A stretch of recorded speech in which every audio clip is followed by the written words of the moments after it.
আমাদের দক্ষিণাকুলি শীতলা মন্দিরে আজ বাৎসরিক সয়াল পূজা উৎসব অনুষ্ঠিত হচ্ছে।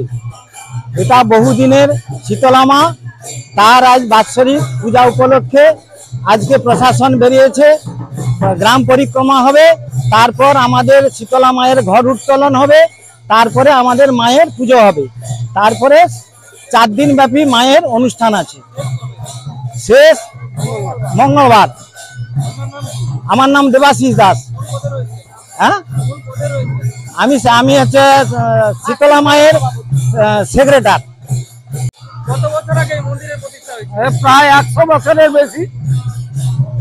আমাদের সেই ঠাকুরদার আমল থেকে এই পুজো চলে আসছে।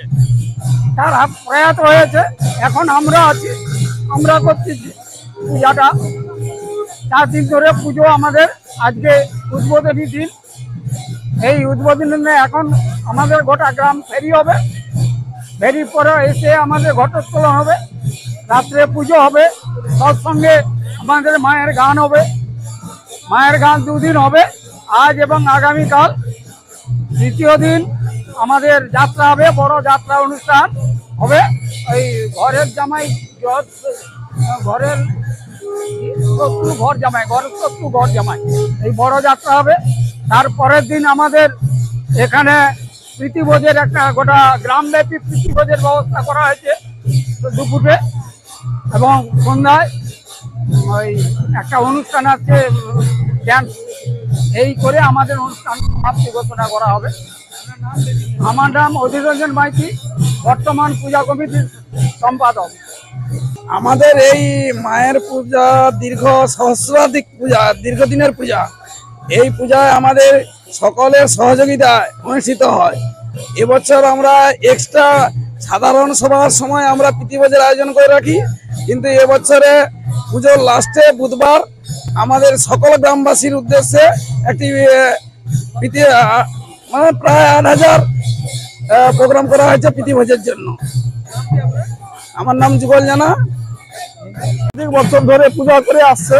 আজকে তার সয়াল পূজার শুভ উদ্বোধন। 4 দিন ব্যাপী পুজো হবে। লাস্ট দিন আমাদের প্রীতিভোজ হয়ে পুজো শেষ পাবে।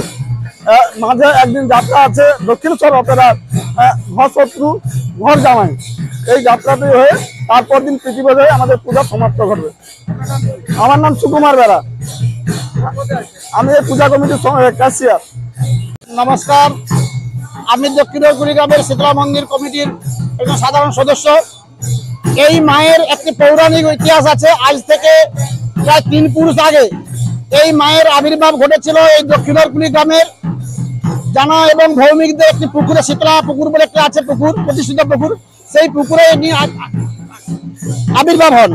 আবির্ভাব হওয়ার পরে 3 পুরুষ আগে এই ঠাকুরকে তখন আমাদের গ্রামে দিয়ে দেওয়া হয়। সেই গ্রাম থেকে এই গ্রামের মন্দিরে তিনি পূজিত হন, এবং ইনি হচ্ছে আমাদের জাগ্রত মা দেবী। এখানে প্রত্যেক বছর কয়েক হাজার মানুষ আসে, পূজা দেয়, ভোগ বিতরণ হয়, ভোগ দেওয়া হয়, এবং এখানকার মায়ের অনেক অলৌকিক ইতিহাস আছে, যেটা এই সংক্ষিপ্ত আকারে বলা যায় না। যারা জানে, পাশাপাশি অনেক গ্রাম ময়নাবাসী সবাই জানে এই মায়ের শীতলা মায়ের কি অলৌকিক মহিমা বা কি ইতিহাস সবাই জানে। আর বিশেষ কিছু বলবো না। আমাদের আজকে এখনই গ্রাম পরিক্রমা শুরু হবে।